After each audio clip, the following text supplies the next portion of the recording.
Salam dəyərli coğrafiya sevərlər, həm müəllimlər, abituriyentlər, müəllimliyə hazırlaşan müdavimlər, hər birinizi salamlayıram.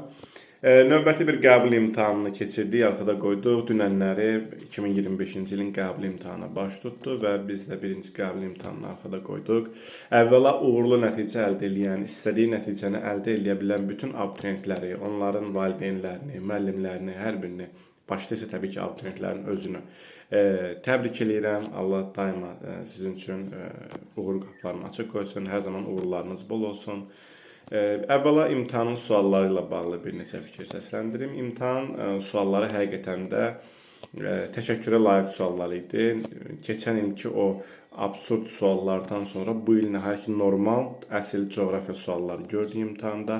İndi xırda məqamlar olur bəzən mübahisə yaradan. Onlar yəni hər zaman olan bir şeydir, o bir şey deyil. Amma ümumən götürdükdə bu il həqiqətən əsl coğrafiya sualları idi.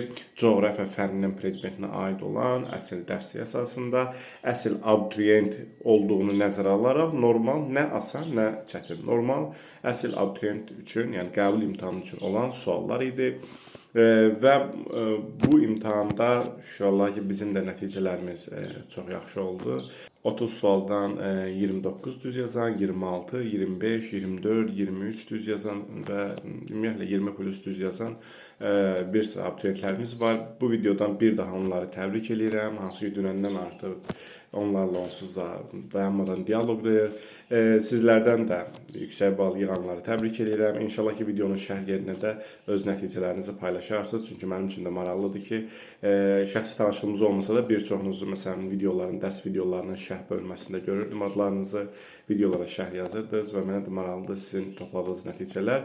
Düzdür, şəxsidə yazanlar da olub. Dünəndən bir neçə şəxs elə YouTube-dan mənə yazıb şəxsidən təşəkkürlərini bildiriblər ki, kanalı izləyirlər və onlar dünən yaxşı nəticələr toplayıblar. Onları da bir daha yenə buradan təbrik edirəm. Nə xoş bizə ki, cüzi də olsa insanlara bir köməyimiz dəyə bildi.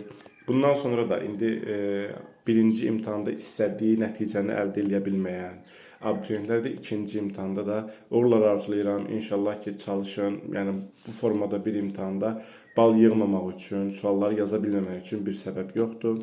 Çalışın, normal olaraq oxuyun, videoları izləyin, dərsləri izləyin, müəlliminizlə çalışın, testlər işləyin, kitabları oxuyun, xəritəni işləyin. Burada yazmamalı heç nə yoxdur. Burada edə bilməyəcəyiniz bir şey yoxdur.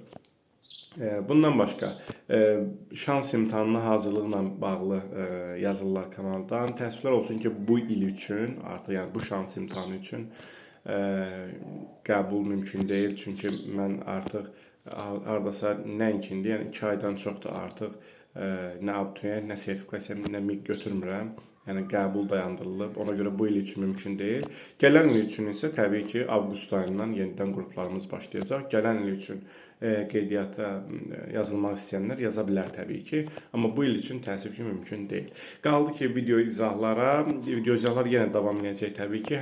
Bu şans imtahanına qədər bəlkə də çatdıra bilmərəm. Bu da bilirsiniz, imtahanlar ərəfəsi həm dərslər həddindən artıq çoxalıb, dərs günlərinin sayını artırmışam qruplardan, artıq imtahanlar yaxınlaşır deyə və istərsəməz özümüz də orada biraz yoruluruq, iş çox olur, vaxt çatdıra bilmirik. Ona görə şans imtahanına qədər dərs videosu çalışaram ki, atım tam olaraq yükləyə biləcəmi bilmirəm. Amma ümumən kanal fəaliyyətini təbii ki, davam elətdirir. Yenə də video izahlarımız olacaq. Yenə də bacardığım qədər nə bacarıramsa dəstək göstərməyə çalışacağam.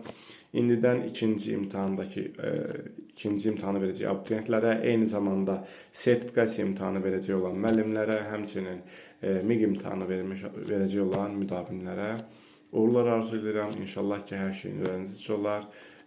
Çalışın, çalışdıqca bəhrəsini görəcəksiniz. Allahın izni ilə nə qədər çalışsaz, o qədər də yaxşı nəticəniz olacaq. Sonra da bu da sizin üçün olacaq bir fəxr, bir sevindirici hadisə. Təbii ki, çalışmadıqda isə nəticə istər-istəməz biraz zəif olur.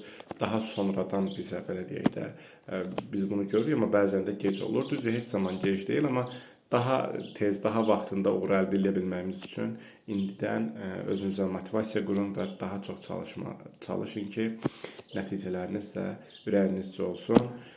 Belə, bir daha uğur qazanan hər kəsi təbrik edirəm.